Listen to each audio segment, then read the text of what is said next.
Cyberpunk 2077 has been delayed yet again. We will talk why it was delayed and why it was so abrupt, and how this delay has negatives and positives, not just for gamers, but for other developers as well. Make sure to sub to this channel for everything Cyberpunk. Now, let's have a little chat. The delay of Cyberpunk has been taken quite harshly. Apparently, the current gen versions of the games are lacking behind, and the team needed the few extra weeks to make sure those versions of the game are the best they can possibly be, as CDPR aims for a 90+ Metacritic score for every single one of their games. While Cyberpunk 2077's delay has caused some issues, particularly for a Cyberpunk fan that took off work to play the game at launch, the full extent of the delay is now understood. CD Projekt Red is determined to receive a 90+ score on Metacritic, and the company believes that the delay to polish current gen versions of Cyberpunk 2077 will help them reach that coveted 90s on the review aggregator. I mean, I can't blame them for wanting to achieve the highest score possible, especially since they have been working on the game for so long. Yes, CDPR said there wasn't going to be any more delays, and it does make us question their next release date. But honestly guys, while disappointed, I'm not angry at them. I want Cyberpunk to be as close to what CDPR deems as perfect and the experience they want to share with the world.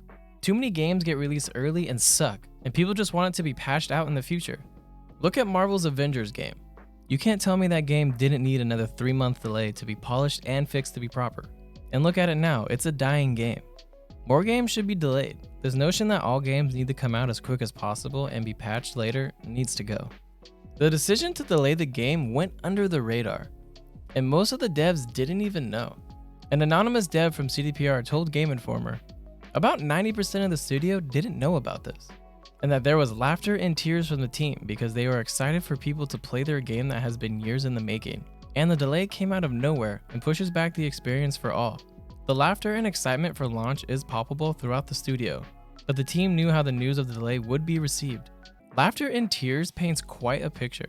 Imagine being told your game was getting delayed again after years of hard work, and your reaction is laughter and tears. That's some next level sadness. The reason the delay was kept from the devs is because the idea of the delay is considered insider information, as it can directly affect their stock price. So if it leaked early, the investors and company would lose a lot of money, which they have, but I'll get to that in a minute. This is what a CDPR rep said on the hidden delay. Information of such business magnitude, i.e. the delay of the release of the biggest project under development is, until it is made publicly available, considered price sensitive and confidential, because it could easily influence the potential decisions of investors. In a nutshell, the unplanned release of the information could have potentially led to market abuse and manipulation of CD Projekt's stock price on the WSE. Therefore, due to the aforementioned regulations, the information on the postponement of Cyberpunk's 2077's release date couldn't have been shared with all the group's employees before the current report was filed and made public. So yeah, they had to make sure the delay was a secret, which is why it appeared out of nowhere, even after going gold a few days before. The delay did not help CDPR stock, as one would expect with a delay of such a huge game. Their stock averaged $116 in August, and as of October 30th, it dropped to $84. This is a huge decrease in price, and has costed CDPR billions of dollars, $2.9 billion to be exact. That is a ton of money, but I don't think it will have a long-term consequences for them. Their stock will rise again though guys in the coming weeks, with the marketing ramping up and their pre-order numbers keep rising. It will reach their August number and potentially even surpass that after release. In terms of some positives with the Cyberpunk delay, gamers will now have way more time to play other releases that are coming out next gen in November. I'm also a huge Destiny 2 player, so with Beyond Light coming up, now I don't have to rush the story in 8 days. There are some major games coming out, and Forbes thinks one game is going to benefit the most. Can you guess which one it is? There's AC Valhalla, Destiny 2 Beyond Light, Next Gen Borderlands, Yakuza Like a Dragon, the Genshin Impact 1.1 patch, Spider-Man Miles Morales, Demon's Souls, Godfall, and the ever-enduring Call of Duty Black Ops Cold War. Looking at each one, Destiny could benefit. Being a new expansion strictly by Bungie, there's a lot of hype around it, especially with the darkness being a new power. When it comes to Borderlands, it is an RPG looter shooter, but I think it's kind of a niche game honestly, so the hardcore players will love it of course, but I don't think it'll really benefit from the delay. Yakuza is also a niche game for me. It is an RPG. I can see more people playing it now because of the delay of Cyberpunk, but not in crazy numbers. Miles Morales was and is going to have a ton of people playing it, but it isn't a fully fledged game, so I can see people beating it rather quickly than if it was a standalone title. Demon's Souls and Godfall fall into the same category for me, and I can see players being happy with the Cyberpunk delay to try these games out. Now for the COD players, I don't really think they care about Cyberpunk. They have their 2-hour campaign and then endless grinding to multiplayer. But maybe Cyberpunk can break their addiction. And last but not least, Valhalla.